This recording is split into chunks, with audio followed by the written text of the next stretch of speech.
Welcome to Stuck, Time to Improv.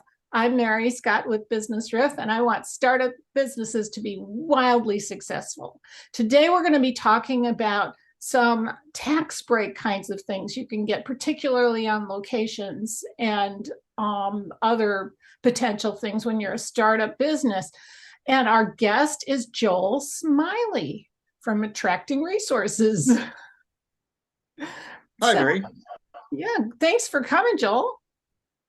Well, thank you for having me on the show. Okay, tell us a little bit about you and your company. All right. So my background is actually in economic development. I ran economic development for the city of Chesterfield, Missouri. In Hazelwood, I was assistant city manager. In Logan County, Illinois, I ran their economic development on the Illinois side. In my career, I've worked on a little over close to $400 million in tax incentives. And I've worked on well over close to about $600 to $700 million in commercial development projects nationwide. And we have done projects around the country. And currently, our largest projects right now are going on in Maine, as well as here in Missouri and in Illinois. Okay, cool. Let's talk about government incentives. Can you please define what's a government incentive and what are the sorts of tax breaks that startups can even look for?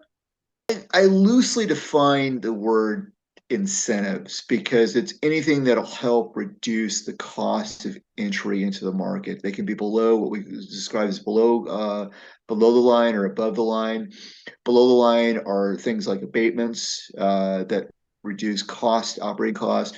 Above the line could include things like grants, free land, and other things that'll help to immediately have impact for a startup business.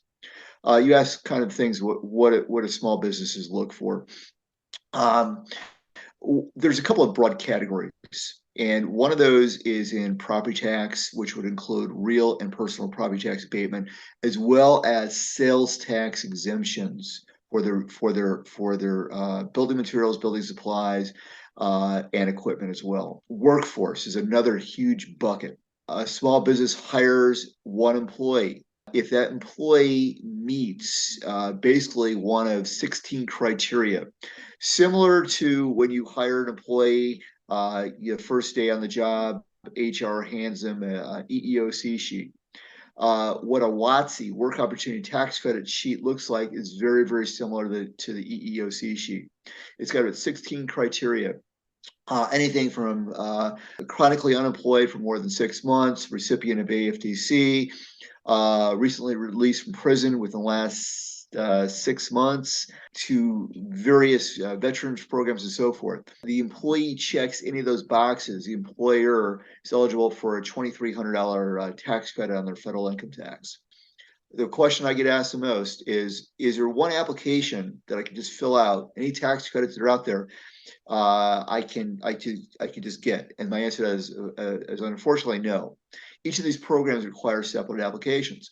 So that same employee who just got the federal employee break, on the state side, there's something called OJT, which is on the job training. They meet with the workforce board here in St. Louis. The workforce department determines that this is an eligible job. The employer basically puts together a training manual, which is some bullet points. All you need is a overview or outline of what the training looks like. You get that training, you take that outline, you complete their application, and for OJT, you could be looking at 50% of your wages reimbursed as a tax credit for a period between 2 and 6 months, depending on the job. This isn't money that the government gives you. This is money you don't have to pay. Well, it's yes, exactly. It's this is going to come back as a tax credit on your state income tax. Okay, that's great. Are there certain types of businesses that tend to be more favored in these areas? My answer to that question is yes, but um, the true impact of improving poverty in areas, the answer to that is no, because to improve poverty, you're looking at wages that you're looking at trying to reduce unemployment rates. So, what is the most what is the biggest industries out there is retail. What is the impact of retail? So, if retailers are providing jobs, is that something the local community targets? Probably not. They're probably targeting primary sector jobs. So, but the idea of getting more retailers into areas that are extremely blighted is appealing. And those skills, even I do the cleaning at night. I still have to learn how to mop. I still have to learn safety protocols. I still have to learn procedures. I still have to learn basically how to get along with people. Those are skills that the employer teaches. Those skills are part of a learning process. That learning process is what the OJT looks at. For manufacturing, I have to learn how to put this widget together. I have to learn safety protocols. I have to learn production. I have to make sure that as I'm doing from month number 1 to month number 6, that I'm progressing into learning this machine, how it works, how it operates. But I need someone to monitor how I'm doing it. So that's where OJT comes in to help offset those training costs.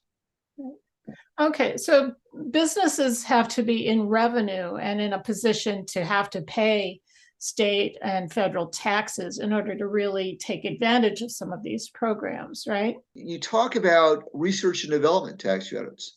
So they may not be making money yet. They're putting all their resources into developing their product.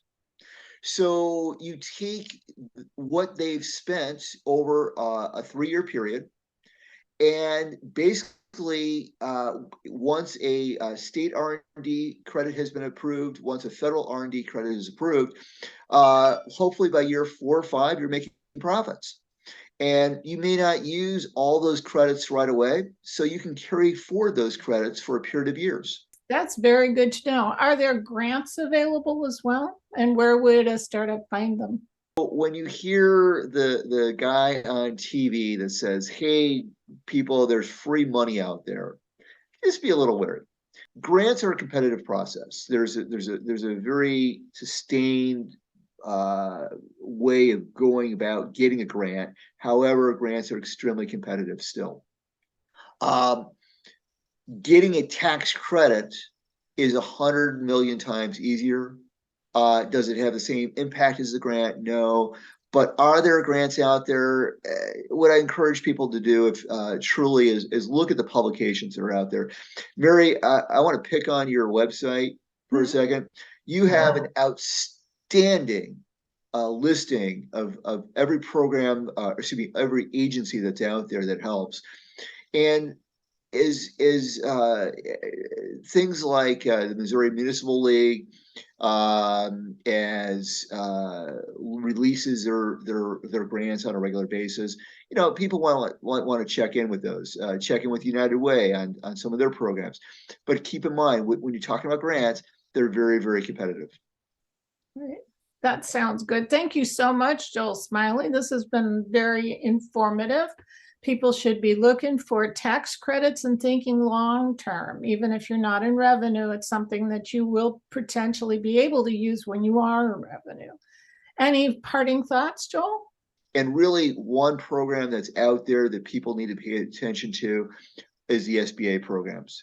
And getting into, again, these are not tax credits, but getting into low interest loans and other loan programs to help them, and then use the tax credits to offset any gaps in between.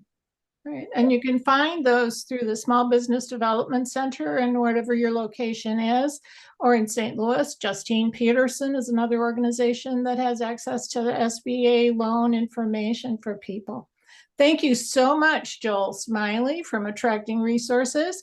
This is Mary Scott with Business Riff, and I want startups to be wildly successful. So join us again for Stuck, Time to Improv.